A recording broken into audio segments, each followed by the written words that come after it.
जय यीशु दैनिक आहार कार्यक्रम के इस भाग में आपका स्वागत है, जहां वचनों के माध्यम से ईश्वर हमारे आत्मा को पोषित करते हैं।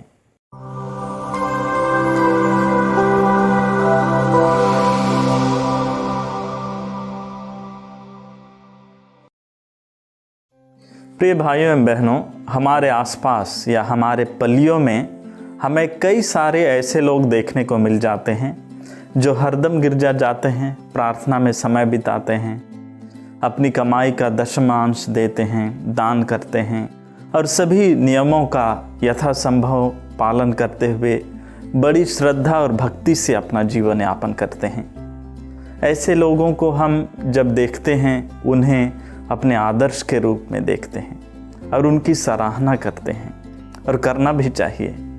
हमारे लिए वे अच्छे लोगों की गिनती में आते हैं और उन्हें हम सम्मान की दृष्टि से देखते हैं। शास्त्री और फरीसी लोग भी अच्छे लोग थे, क्योंकि वे प्रार्थना करते थे, सभी नियमों का पालन करते हुए जीवन जीते थे और दशमांश भी देते थे। लेकिन फिर भी यीशु उन्हें फटकारते हैं। क्यों?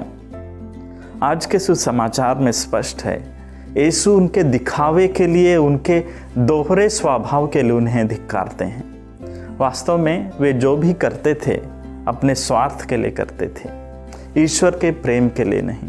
उनकी हर गतिविधियां अपनी वाहवाही और बड़प्पन के लिए होती थी। अंदर से वे खोखले थे। वे जो भी करते थे लोगों से सम्मान पाने के लिए करते थे। वे खुद ऊपर उठना चाहते थे, लेकिन दूसरों को हमेशा नीचे रखना चाहते थे। एक तरह से खुद को ईश्वर के समान स्वामी समझते थे। हम यह कह सकते हैं कि वास्तव में उन्हें ईश्वर की ज़रूरत ही नहीं थी। यही कारण था कि यीशु अक्सर उन्हें धिक्कारते थे। जो भी हो, यीशु उन्हें भी दया की दृष्टि से देखते हैं। आज के सुसमाचार में वे कहते हैं, वे तुम लोगों से जो कुछ कहें वह करते और मानते रहो, परंतु उनके कर्मों का अनुसरण ना करो।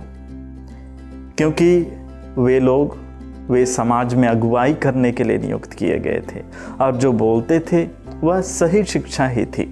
प्रिय भाइयों एवं बहनों, कई बार हम हमारे अगुवाई करने वालों की वजह से उनकी बातों को मानना छोड़ देते हैं। कभी कभी उनके कर्म उनके पद के अनुकूल नहीं होते, वे कुछ गलती कर बैठते हैं और उसकी वजह से हम बिल्कुल उनके विरुद्ध हो जाते हैं। उनकी कोई भी बात सुनने और मानने को तैयार नहीं हैं। उनके बारे में हम भला बुरा भी कहने लगते हैं, उनके विरुद्ध बातें फैलाने लगते हैं।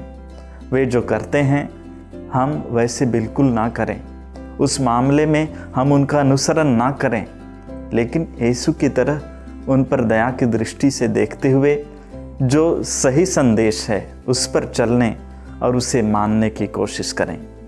आमीन।